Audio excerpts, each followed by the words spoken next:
沈懷書和江毅的婚姻從一開始就是一場無人看好的束縛。江毅從小就厭煩他，卻逃不開祖輩定下的聯姻宿命。婚禮當天，他當眾丟下一身婚紗的他，任性跑去賽車。婚後5年，他肆意荒唐，風流成性，從不遮掩自己的不羈，任由沈懷書淪為京城圈子裡的笑話。每每他難堪窘迫，江毅只會冷眼旁觀，語氣惡劣：這是你自找的，受着。所有人都篤定沈懷書會一輩子綁死在這段空殼婚姻裡，耗到盡頭，連江毅也這般認為。可沒人知曉，5年隱忍退讓，無數個失望的日夜，早已一點點耗盡了他年少至今的愛意。結婚5周年紀念日，沈懷書親手遞上一紙離婚協議書，眉眼澄澈釋然，終於可以丟掉你了。這份決絕徹底擊潰了肆意慣了的江毅。當晚，他在婚房失控，徒手砸毀了滿是陳設。而彼時的沈懷書正在一場海上遊艇派對上，親眼見證了他的風流鬧劇。人群中央，江毅懶散斜靠沙發，長相清純的女生大膽偎在他腿上，勾着他脖頸撒嬌。全場賓客起哄不斷，呼喊着讓二人親在一起。女生臉頰泛紅，野心昭然，趁着氛圍愈發大膽，挑釁笑道：這樣不是更刺激？眾人紛紛看熱鬧，坐等江太太氣急敗壞的模樣。畢竟人人都知道，他們的婚姻形同虛設，江毅風流，明目張膽，沒人懼怕這個有名無實的江太太。沈懷書神色平和，無視眾人的目光，徑直看向江毅，淡淡開口：媒體都聚集在港口，等着你們靠岸，跟我回去。女生依舊不肯起身，死死粘在江毅懷中挑釁。轉瞬，岸邊閃光燈大作，無數親密畫面被定格，一場席捲全網的緋聞風暴已然注定。江毅眼底掛着惡劣玩味的笑意，刻意縱容這一切。他比誰都清楚，只要他鬧出緋聞，所有指責、懲罰與難堪最終都會落在沈懷書身上，而他樂此不疲地以此折磨他。片刻後，他驟然起身，任由懷中女生猝不及防摔落在地，委屈啜泣，充耳不聞地走到沈懷書身前，扣住他的腰，俯身低語：回家。返程的快艇上，他故意與他十指緊扣，帶着十足的嘲弄：敬業點，演戲就要把戲做足。沈懷書全程漠然溫順，維持着江太太得體體面的模樣，配合他演完這場人前恩愛戲碼。他早已習慣這般，無論他如何荒唐，人前的他永遠溫婉得體，收拾着他所有的爛攤子。回到婚房，江毅愈發肆意放肆，將他禁錮在牆角，借着夫妻名分肆意糾纏。一聲聲戲謔的江太太，無時無刻不再提醒他身上的枷鎖，提醒他這是自己心甘情願戴上的牢籠，沒有喊停的資格。次日清晨，他習慣性早早醒來，身側床鋪早已冰涼空曠。江毅從不與他溫存整夜，直白刻薄：我不想一睜眼就看到你的臉，毀了一天的好心情。沈懷書點開微博，昨夜的緋聞早已霸占熱搜榜首，評論區滿是惡意嘲諷。有人調侃江毅會玩，帶老婆把風；有人嘲諷他死纏爛打，毫無尊嚴；也有少數人為他唏噓可憐。輿論吵得沸沸揚揚，他早已習以為常。沒過多久，整條熱搜悄無聲息消失，不用想也知道是江家公關團隊準時出面，替江毅抹平所有荒唐，只留他獨自消化所有委屈與難堪。周日是江家雷打不動的家宴，無人可以例外。出發前，江毅一臉玩味，篤定他要因昨夜的緋聞受罰。返程路上，他全程低頭玩手機，對即將到來的風雨漠不關心。抵達江家莊園，他徑直進門，湊在老太太身邊，說笑討好，半點不肯與他做表面夫妻。果不其然，沈懷書被單獨叫進書房訓話。江夫人優雅端莊，抬手一記耳光落在他臉上，語氣清冷高貴，字字苛責。一個女人連自己丈夫的心都留不住，還陪着他胡鬧，太讓我失望了。書房門外，他清晰聽見江父江母的爭執。江夫人將所有過錯歸咎於這場聯姻，抱怨若非長輩強行逼婚，江毅不會這般叛逆荒唐，四處風流。江父滿心無奈，坦言這是祖輩定下的婚約，無從更改。他們無人顧及他的委屈，只一味心疼被婚姻困住的江毅。穿過悠長回廊，江毅正靠在窗邊抽煙等他，指尖夾着的香煙掠過他泛紅的唇角，煙霧朦朧了他眼底的情緒，只餘下涼薄嗤笑。這回都被打了，不知道反抗嗎？這都是你自找的，該你受着。說完，他轉身就走，將所有非議與過錯盡數推給他，任由江家人私下貶低非議這個束手無措的江太太。禍不單行，去往療養院探望母親的途中，沈懷書接到緊急電話，母親看到網上的緋聞醜聞後，情緒激動，病情驟危。他匆匆趕到病房，看着病床上形銷骨立、虛弱不堪的母親，眼底瞬間酸澀泛紅。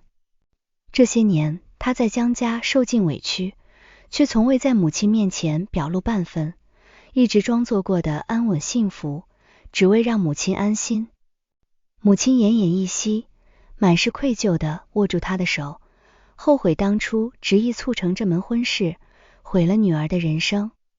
臨終前，母親唯一的心願就是想見江毅一面。沈懷書拿着手機，一遍遍地撥打、發送信息，可所有聯絡都石沉大海。秘書告知他，江毅從老宅離開後，直接安排了遠赴非洲的狩獵行程，早已關機失聯。那個春夜的凌晨，無人赴約，母親帶着無盡的遺憾閉上了眼睛。沈懷書徹底失去了他最後的港灣與依靠。母親的葬禮盛大體面，是沈家顧及顏面特意籌辦，可最該到場的江毅全程缺席。葬禮落幕，江毅的電話才姍姍打來。沈懷書看着跳動的來電，默然置之，任由鈴聲響起又熄滅。次日，他獨自回到沈家，收拾母親的遺物，徹底斬斷自己與沈家的牽絆。面對父親的虛偽挽留，他平靜開口：這是我最後一次叫你爸，我再也不欠沈家的了。父親暴怒，抄起桌上的煙灰缸朝他砸來。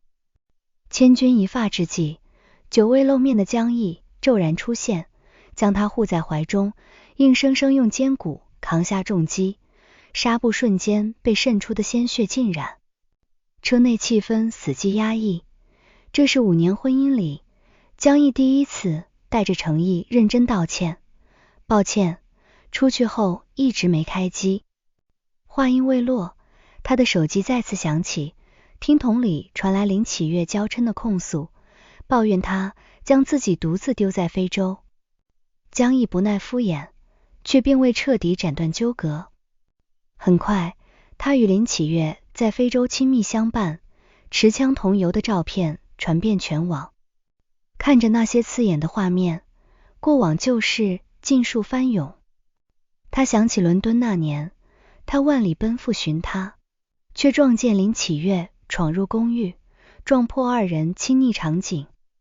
江毅全程冷眼看戲，任由2個女孩對峙難堪。他也記得婚禮當天，江毅棄她而去，機車後座的林啟月還笑着對他揮手道別。只是如今再看這些糾葛，他的心底早已毫無波瀾。江毅察覺他的極致冷淡，執意陪他去墓園祭拜岳母，試圖彌補過錯。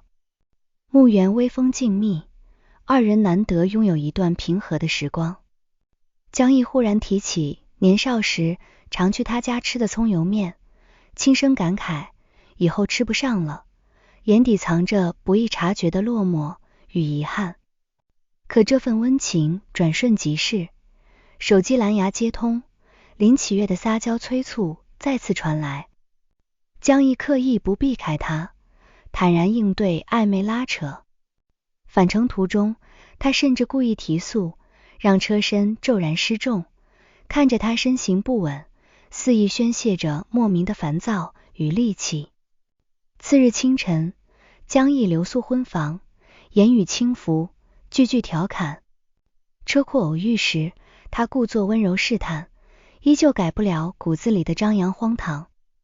上班後，沈懷書更是在辦公室撞見林啟月公然坐在江毅的辦公桌上，二人旁若無人，拌嘴曖昧，氣氛親昵。林啟月毫不避諱，直白挑釁，告知他自己全程陪伴江毅的非洲之行，暗諷他只是空有頭銜，靠聯姻捆綁江毅的工具人。換作從前，他定會揪心酸澀，可此刻的沈懷書只剩淡然，平靜應對所有挑釁，徹底看淡了這場荒唐的情愛糾葛。又逢江家老宅家宴，江毅荒唐至極，竟帶着精心打扮的林啟月一同赴宴。林啟月滿心期許，想要討好長輩，取而代之，踏入正廳的那一刻，卻被江夫人當眾冷臉攔下，家宴不接待外客。管家上前送客，林啟月顏面盡失，委屈泛紅，滿眼求助看向江毅。可江毅只是慵懶品茶，眼皮未抬，冷眼旁觀他的難堪，半分維護與動容都無。家宴之上，老太太頻頻催生，勸說江毅收心顧家，好好待他。5周年紀念日如期而至，江家依舊大辦盛宴，公關團隊精心策劃所有流程，只為維繫二人恩愛夫妻的虛假人設，遮掩這段婚姻的滿目瘡痍。宴會上，江毅送出一把珍藏多年的名家小提琴，那是他年少摯愛、擱置多年的夢想。這份禮物藏着他不為人知的用心與記掛。眾人豔羨矚目，閃光燈璀璨不息之時，沈懷書踮腳起身，輕輕擁抱住江毅，在他耳畔輕聲落幕：江先生，我不演了，終於可以丟掉你了。他說完，從容轉身離場，留下滿場嘩然。江毅徹底失控，驅車疾馳狂追，強行攔下他的車，眼底是偏執瘋狂的冷意。沈懷書，你有什麼資格和我提離婚？他當場撕碎那份離婚協議書，碎紙洋洋灑落，語氣很絕，想都別想。收拾行李時，沈懷書從母親的相冊裡翻出一張舊照，揭開了二人糾纏半生的宿命根源。5歲那年，祖輩一句玩笑定了娃娃親，懵懂的他心疼江毅臉上的傷痕，主動親了他的臉頰，就此綁定了兩人的一生。年少時光裡，江毅與雙胞胎兄長江玉性格截然相反。溫潤溫柔的江玉處處護他，哄他開心，而彆扭傲嬌的江毅只會笨拙捉弄，刻意欺負，嘴上厭煩，卻默默霸占他的所有溫柔，不許任何人靠近。青春期時，他鼓起勇氣追問心意，換來的是江毅嘴硬的否認與冷臉，讓他心碎許久。高考後的一場山間地震，徹底改寫了所有人的命運。危難降臨的瞬間，江玉捨身護住沈懷書，用自己的性命換了他的平安。臨終前，姜玉反覆叮囑他要好好和江毅相守。最終，姜玉永遠定格在18歲。江毅僥倖逃生，卻背負着沉重的愧疚，遠赴倫敦4年，畢不還鄉。沈懷書心懷對姜玉的虧欠，心甘情願被套進聯姻的枷鎖，5年溫順隱忍，步步退讓。而姜毅的所有荒唐與偏執，皆源於這份愧疚與嫉妒。他認定沈懷書是因感恩、虧欠而非愛意留在身邊，嫉妒逝去的兄長永遠佔據他心底一隅。他不懂溫柔告白，只能用幼稚的方式鬧脾氣、傳緋聞、肆意折騰，逼他反抗，逼他注目，逼他掙脫宿命的牢籠。離婚風波鬧到姜家長輩面前，眾人紛紛勸解阻攔。滿身傷痕、雙手紗布滲血的姜毅強勢現身，偏執宣告：除非我死，否則我絕不離婚。哪怕被父親揮杖重罰，遍體鱗傷，也不肯有半分服軟退讓。風波落幕，姜毅滿身疲憊落寞，捏着燃盡的煙，低聲自嘲：你什麼都沒帶走，可我什麼都沒有了。沈懷書獨自前往墓園，祭拜母親與長眠的姜玉，正是和年少執念、半生過往好好告別。姜夫人悄然現身，終於對他坦誠所有真相。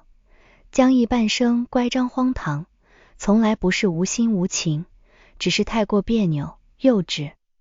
他深愛不言，一邊用荒唐行徑逼他擺脫負罪感，為自己而活，一邊又偏執貪戀他的溫柔，害怕一旦放手就徹底失去他。得知所有真相，沈懷書回到空曠的婚房，撞見正在笨拙修復被自己砸毀陳設的姜毅。他沉默上前，為他處理手上潰爛滲血的傷口，平靜細數過往。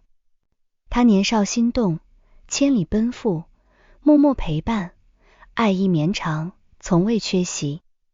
卻在他5年一次次的傷害與試探中，慢慢消耗殆盡，歸於虛無。你的口是心非，抵消不了你帶給我的所有傷害。他溫柔卻堅定地說道。這段婚姻始於聯姻，陷於虧欠，更終於年少愛意。可再深的喜歡，也經不起長年累月的折騰與冷落。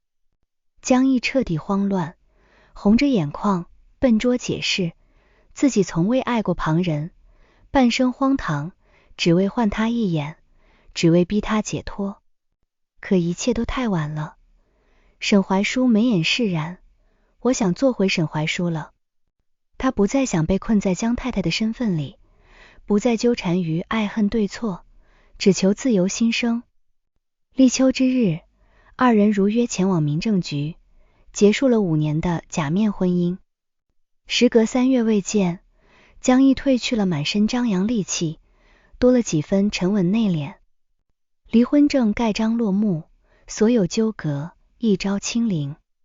離開民政局，姜毅執意請他吃最後一頓散夥飯，二人重回當年領證後的老面館。舊地重遊，年少細碎的溫柔回憶盡數翻湧。他們坦然說起過往的糗事與隱秘溫情，短暫卸下所有偏執與恩怨。姜毅將那把珍藏的小提琴贈予他，坦言他年少的夢想，他多年來從未遺忘。他坦然告白，我放你自由，但不會放棄追你。沈懷書淡然一笑，轉身奔赴機場，遠赴萬里之外。登機整理行李時，他意外發現琴袋裡藏着一張無密銀行卡和一枚平安牌，牌身刻着他與姜毅的名字，還有4字祝福：平安順遂。萬米高空，他沉沉睡去，夢見溫柔舊時光。林蔭道綿長，夕陽細碎灑落，姜玉溫柔淺笑，回頭等他。年少的姜毅彆扭傲嬌，在身後倔強追逐。大夢初醒，前塵愛恨，執念牽絆，盡數釋然。從此山海遼闊，他只為自己而活。江毅獨自佇立深夜長街，看着飛機遠去的方向，終於承認自己輸掉了半生。他自幼便將沈懷書劃入自己的人生，笨拙深愛，偏執守護，卻因年少對兄長的愧疚、彆扭、孤傲的性子，用最愚蠢荒唐的方式，一次次推開自己最珍視的人。逝去的兄長是他一生跨不過的執念，也是他和沈懷書之間永遠的隔閡。他親手耗盡了他的愛意，逼他掙脫枷鎖，獲得自由，也親手徹底弄丟了他。長街風涼，眼底酸澀泛紅，從此山河萬里，故人難尋。餘生漫漫，只剩無盡的孤寂與遺憾，歲歲年年，無從消解。